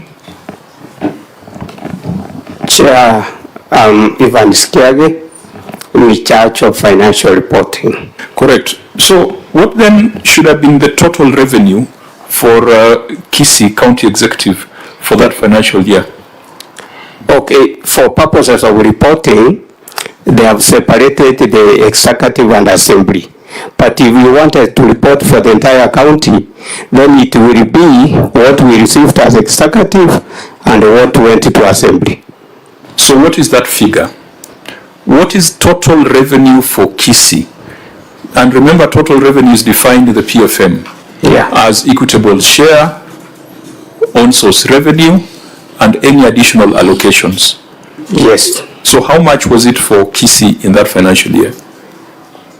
I may not be able to give the exact figures. Don't you have your CRF account statement? Because we didn't come it's not a figure in someone's head. It is not a figure in the CRF. It is not with us, Chair. Chair, it was 9.3. It was 9.3. Yes. Auditor General, you can confirm that?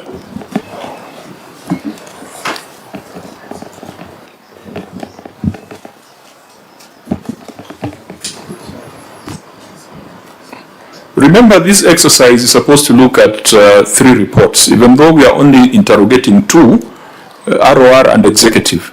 But the CRF, being the source of everything, must always be on the table because it forms part of the conversation.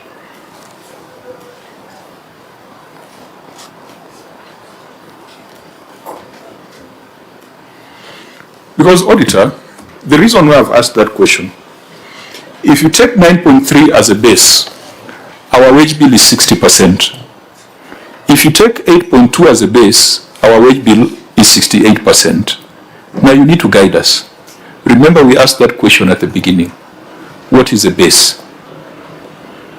And Governor, for you to quickly accept that your wage bill is at 68%, your advisors should advise you on how that figure is computed.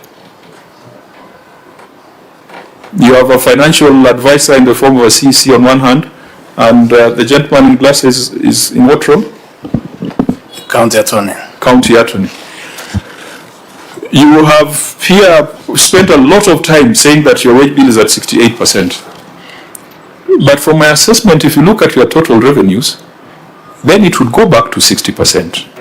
It's still bad, but it is not as alarming as 68%. You're the one who came up with that 68. You remember, you're the people who started with 68. I told you if it's 68, we may be going to 73. But again, by choosing of your words here... Governor, no. It is your responsibility to say that the numbers we have are different. Now, if I didn't ask about what is in the CRF, I wouldn't have gotten this answer.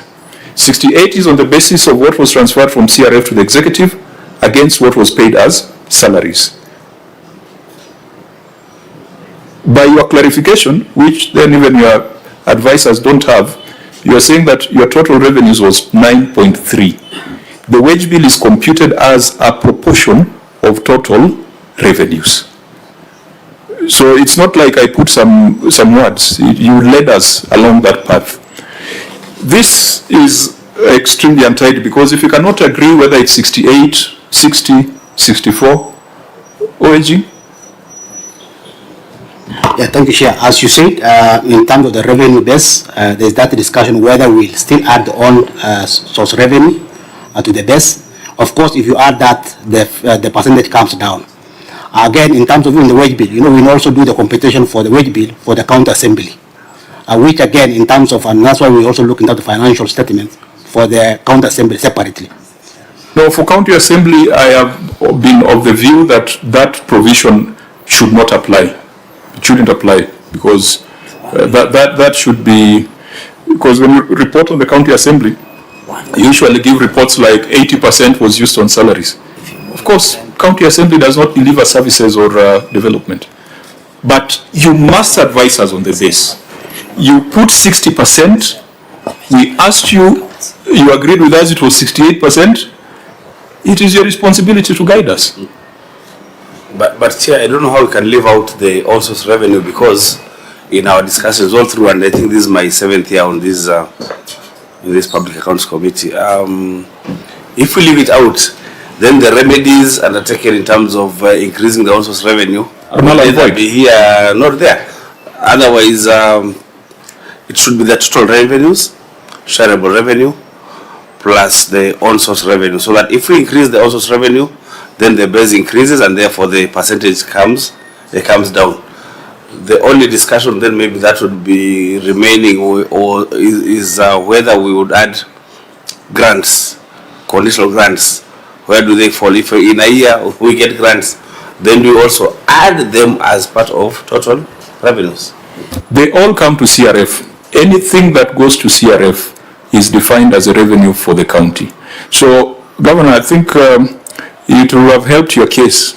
If you are familiar with these numbers, you would have corrected us at the onset that it is not 68, it is 60%, and then you would have proceeded with that number in mind. So let's deal with the details, Chair, when we convene that special meeting. Chair, the advice again, rightly the way you put it, we could be even less than that 60%, because you see what is happening is that KTRH, which consumes close to we pay actually, if we bring in their revenue and even report it, we could be around 10 billion.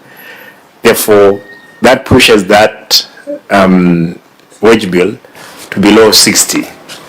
But again, me, I knew very well out of your discussion, you came up because some people were reporting 41, we had 68. I picked it from there. Therefore, that was an oversight. Well, I'm sure that we can be able to correct as we're going forward to get the correct figures. Because I've seen, Chair, it's not even 9.3, it's 9.45. That's the revenue. So we want to, at our next conversation, to have the CRF statement here. Then, Patrick, what the governor is referring to, in their statement of receipts and disbursements under the receipt of revenue, hospital fees and public health service fees is 0. In the morning, CIA reported hospital fees and public health service fees in the ROR. Why are we not consistent?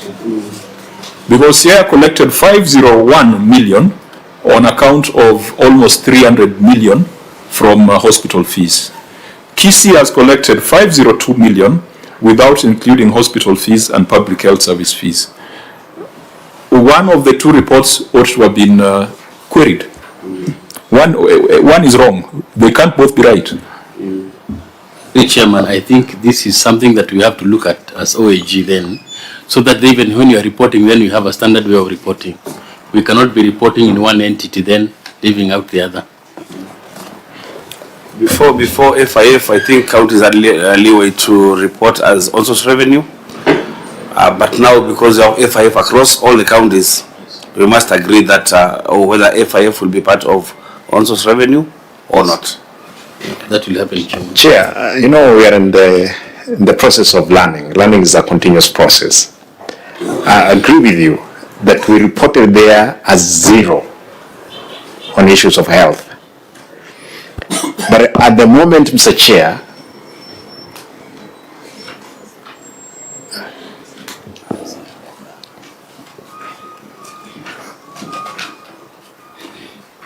yes, Governor. Chair, only one facility, that is KTRH, raises 1 billion as we are talking right now, and is not reported. Leaving out the level 4s which we have not reported again there. Therefore, we could be doing more. Than Their the 500. revenue is not reported here. It's not. But is their expenditure reported here? Yes. Because the, Chair, the expenditure is part of this compensation that we have here. Yes, Mr. Chairman. Yeah, so you see, that's when you retreat and you ask for these answers or you ask these questions to your officers, they should be able to paint for you a better picture. You remember I was not very happy to be discussing 68 with a potential of 73%. You know, that's a statement of impunity.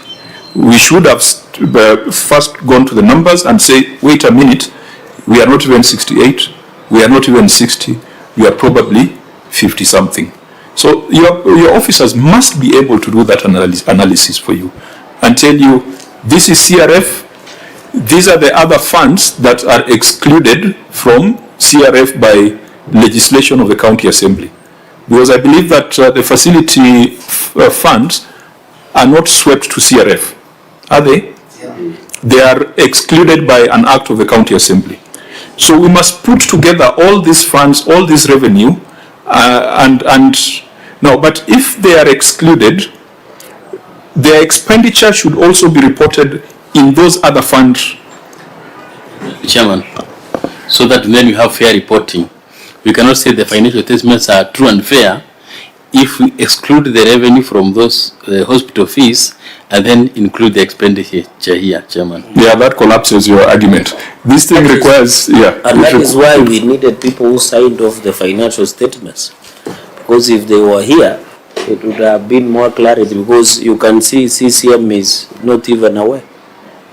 So the end result is that where we have reached, we are not sure what percentage is spent on wages in Kisii County. We cannot say with certainty that this is a percentage. Can we? No, I'm not sure, because the 68 was you are making, Mr. Chairman, with your team. The 68 is the numbers that are here. Governor, when you say it's our making, you make it sound like we can withdraw that? Because 68 was on the basis of total receipts order, Governor. Chair, can you see the governor is pointing at me? Governor, also pointing a finger at me. Order. And apologize. Governor, I don't want it to appear as if we are making up numbers. The 68 is based on total receipts of 8.2 billion versus total payments of 5.6 billion. That gives you 68%.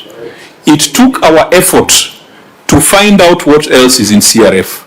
It took our effort for you to realize that there is FIF which is not included in the 8.2. So please do not create that impression that we have come up with a number. If we wanted to push that number, we would not have asked the subsequent questions that are now pushing the percentage down. So to avoid a lengthy back and forth, let us have that conversation, and it is now urgent, because you can't have a situation where a county cannot authoritatively say that this is our percentage that we are spending on employees. So clerks, let's prioritize that. Out of the list of shame of the counties, let Kisii be the first, because they have the bigger ratio compared to the other and counties. The governor to withdraw and apologize for saying the committee manufactured 68%, yet it is something on record. Can he apologize and withdraw, and also withdraw the finger that he pointed at me? The problem with the governor is that he's pointing with one hand and smiling with the other. So I'm not sure which body language to take. And I think that is even how we sorted out Didymus. He was smiling and assaulting somebody. In Kibra. In Kibra. Yes. So that is why I don't take his pointing lightly. So stop confusing us with your body language. You are either smiling or you are pointing at somebody. Now, members, I think we need to bring this conversation to some conclusion. The wage bill has got about 10 related questions in the audit report, and they definitely remain unresolved. And we conclude by saying that the county executive of Kisii has got about 48 issues that they still need to explain to the Auditor General in the substantive audit. But this committee will do a further inquiry on the issue of the wage bill, because it is the biggest fiduciary risk facing Kisii County government. With that, we come to a close for today. We have not gone through issues as we would have expected, but I hope that in the next report we'll be able to do greater justice to the issues. But for the record, Senator, we have not cleared the 48 issues. They remain as they are. Our recommendations remain as was resolved by the Senate on the 27th of March. And if in the next audit cycle they are not resolved, then we shall refer to Section 51 of the Public Audit Act. Our legal counsel read out what that section entails and the action that Parliament can take if accounting officers fail to implement the recommendations of the Senate. I think it goes further. I think it's one of those cases where Parliament can declare someone unfit to hold public office. It's one of those very, very rare instances. So, Governor, I hope that you'll whip your team. You'll kick your advisors and tell them to advise you, because you hired them to advise you. I think there's some mismatch in information. Where you are at the top, policy, politics, even outside politics, I take notice you are the deputy leader of a political party. So there are some details that you must allow your staff and team to deal with and be the ones to respond, because they're the ones who will be held accountable. Do you have any matter in closing, Senator Onyonka? Vice Chair, Senator Siragiri? Maybe, Chair, it is sad that we could not conclude on these 48 matters, but since you have directed, it remains as they are. I wish when we appear on wage bill, we should have tested 1 or 2 projects, because I know wananchi would want to see brick and mortar so that they can see their money. That is how they know their money. So, Governor, I think now that you have been given a new lease of life, kindly make sure you provide that information so that, this is the only place, Governor, let me say this with a lot of tremendous respect, that you have free airtime to showcase what you have done for Kisii people without anybody interrupting you. Unlike in matangas, in birthday parties, or any other forum, or in political contests. This is where facts and figures speaks for itself. So I hope next when we meet, Governor, you should be able to put a test to a few projects in Kisii. And Governor, I don't know whether we should visit Kisii, because I saw our colleague on the streets when the Finance and Budget Kisii Committee visit. So you need to reassure us that when we visit Kisii, we shall be able to do our job without any interruption, if what we saw our colleague undergoing through. So we really want to visit some of these projects. And we hope when we visit, you will cooperate, so that, Governor, don't you think it is better for us to be on a project, you there with your team, led by Kajuang here, the chair, and all of us there, then we see and wananchi can see, so that we can take accountability to another level. Finally is that we are pushing for more resources, as you have said. Our prayers was counties to get 460.